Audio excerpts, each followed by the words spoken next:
In order to fly, you need your passports. Like, in order to fly, you need your passports.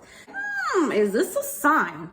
What's up, huevones y huevonas? How traveling to Mexico is with the whole pandemic, COVID, how it works, what you need, all of that good stuff. And let me tell you, believe me, before I even went to Mexico, I was a little scared and nervous because one, I didn't know what I needed.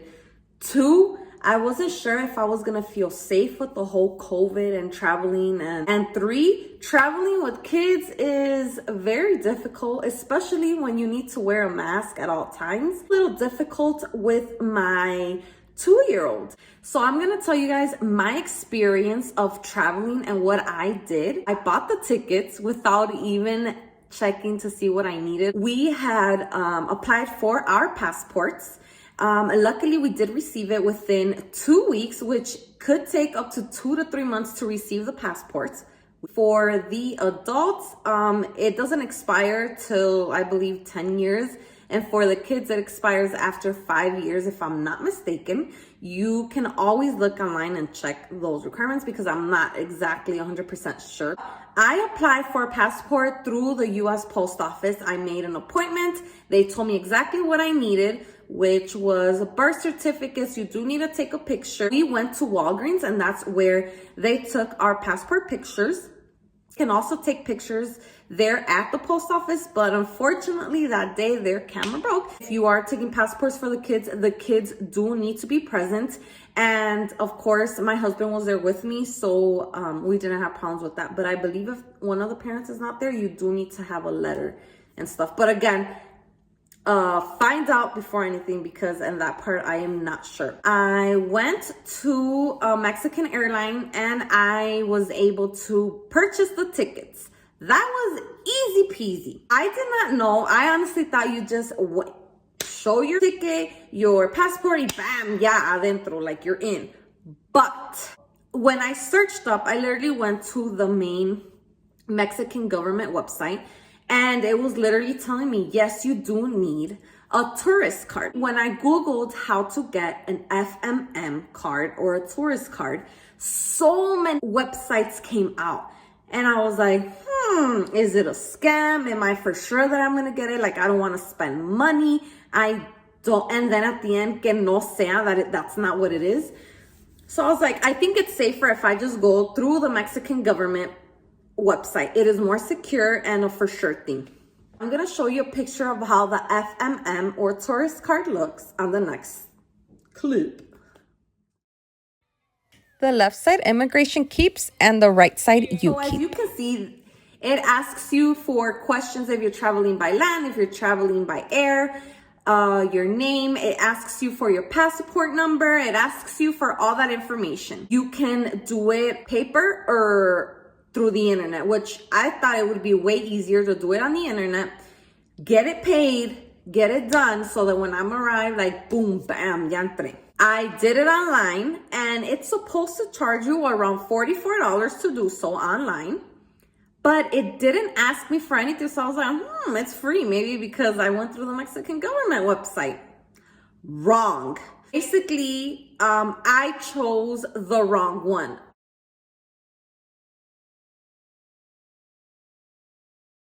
It was supposed to be, I think I put by air because I'm like, I'm going on an airplane.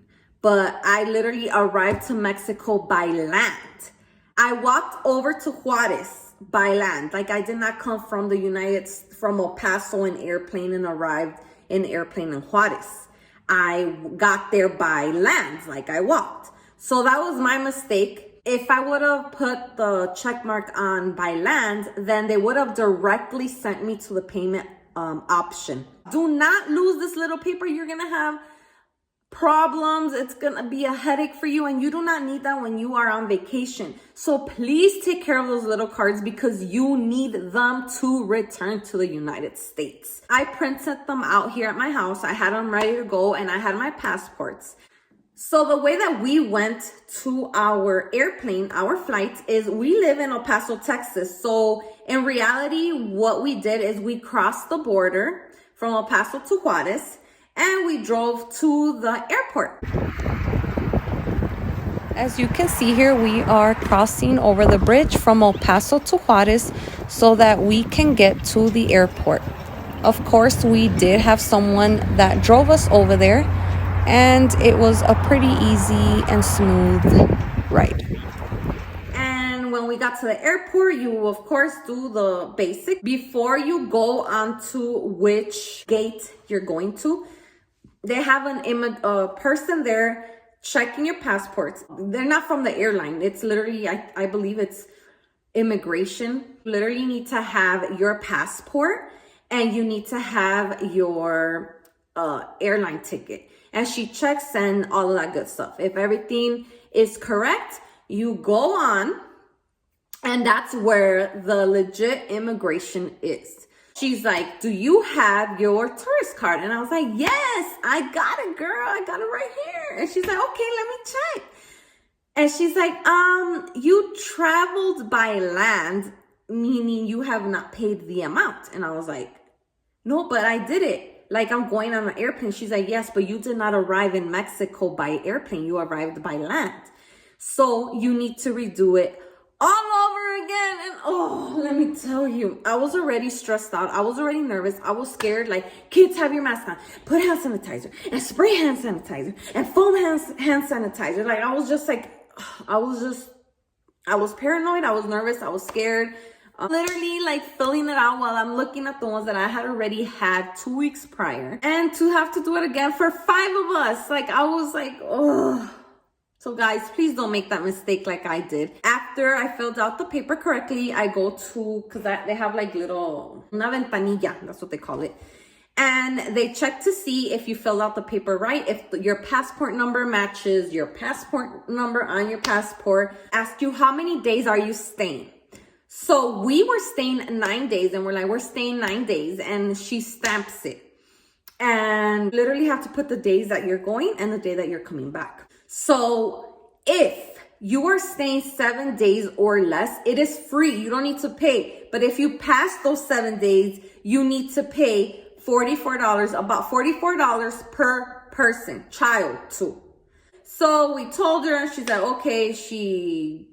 Honestly, I don't even remember if she stamped it because my husband stayed there. She took a part of the FMM tourist card. From there, we find our gate. We finally have everything. The lady literally told us, please don't lose them because you need these.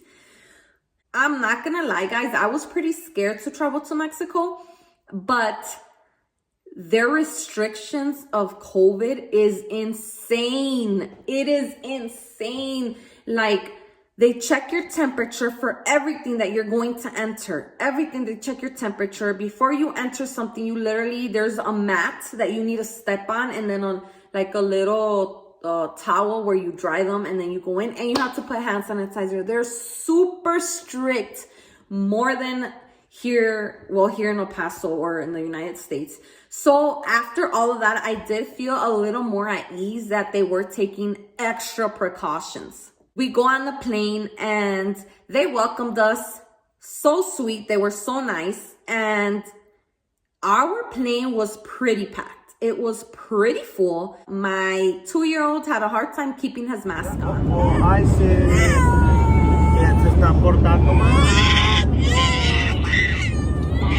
The only time that you are able to take your mask off is when you were eating your snack. They did allow 6-year-olds and below not to have a mask, and the people that had any type of conditions that they're not able to have their masks. So they didn't tell me anything about my 2-year-old not having a mask. You were able to decide what you wanted to drink, a soda, juice, water, or beer. And of course, Charles chose the beer. I was already stressed out. I was like, if I get buzzed down this beer, se me va a olvidar que estoy haciendo y qué niño tengo. So I don't even think I had a drink. That's how nervous I was. And in that little packet, it came that they give you some nuts, and they gave kids cookies. And I'm talking about the big pack of cookies, like the Chokis. It also came with little hand sanitizer packets. They were really strict. If they would see you with your mask down, like here, they would come and tell you, hey, like, you cannot have it like that. When we arrived to Mexico, we went to stores that were not allowing children under 4 to enter a store, a mall. Walmart in Mexico does not allow any child under the age of 14 to enter for safety reasons also. Every time we would enter a store, a restaurant, an office, like I said, there's these mats with some liquid on it, and you're supposed to step on it and like, leave your shoes there. And then after that, there was another mat or a towel where you would dry them. They would check your temperature and they would give you hand sanitizer before entering. And of course, mask mandatory, no drinks, no eating, no candy, no, like you can't be eating your lollipop. No. So that's what made me feel more at ease. There was a lot of places that were not open at 100%. We did go to Acapulco. Again, very strict, very, very strict. If you were going to go swimming, in that area, you could take your mask off, but if you had to go to the bathroom that was like literally 2 feet away, you have to wear your mask. Do they ask for a COVID test? You can come to Mexico. No, at the time that I traveled, they were not asking for a paper or proof that I was negative from COVID. Mexico does not ask for that. I don't know if it's going to change, if it has changed, but when we were traveling to Mexico, they do not ask. I even Googled, I checked just to make sure. The day that we were coming back, it was the next week, the following week was spring break. So they were asking for you to take a survey before entering. But in reality, it was just a mini survey asking your name, asking your birthday, where are you from, where are you coming from, if you have been exposed to COVID, fevers, loss of taste. Basically, a mini survey on your phone. You scan the code that they had there and you had to do it. Of course, I put no to everything because we did not have loss of taste. We did not have any fever and we were not exposed to anyone with COVID. So at the end of that survey, it says a green light and it shows that you pass. You're able to have hand sanitizer, like they do allow that. There's stations of hand sanitizer everywhere. Every corner you see, everywhere. When we arrive, I'm already like, oh my God, how is it gonna work with me turning in our FMM tourist card? It's the immigration part that you have to pass, which in this case, it was the same one that we came into. So we're already leaving. I turn in my tourist card with my passport, and that's when they told me, okay, it's gonna be this amount, and I believe it was $250 or $220 around there. They charge like around $44 per person. At the airport in El DF, I went to the immigration office and I asked if they accepted debit cards because we did not want to go through the struggle of finding an ATM. And they're like, oh, no, of course, we accept everything. Let's accept debit, credit, whatever. I'm like, okay, cool. So once we arrive from El DF to Juarez, they're like, it's going to be $250. And I'm like, okay. So I take out my debit and I give it to them. And they're like, we do not accept debit. I'm like, what do you mean you don't accept debit? He's like, no, we do not accept debit. What you guys can do is your husband can go take the money out at the ATM while you stay here with your children. And I was like, but I went to the immigration office. I asked them because I did not want this to happen. And they're like, yes, unfortunately, it's only cash. Well, luckily, my dad was outside of the airport and he had the money and I was able to pay them. And then they stamped our passport. So on the next clip, you guys will see my reaction. We just arrived here to the airport of Juarez and we gave our permisos that we got. And we had asked before coming if they accepted card, and they don't. So literally, Charles is trying to get money so that we can get our passports back. But yeah, we're already here. It's super little here. This is literally where everybody picks up their luggage. But yeah, we're waiting so that we could go home. Yeah, but I was lovely. I do believe that they do require a negative COVID tested from Mexico to the United States because it's something the United States asks for in order for you to return to the United States. Mexico does not ask for that. you're able to fly to Mexico without filling that out. But I do know that on the way back, the United States does ask you for that. I hope this video was informative and you feel a little more at ease, and have a safe travel. Enjoy. And remember, huevonas, it's okay to be a huevona. And if you do not follow me, go follow me on Instagram. I am under HUEVONALIFE.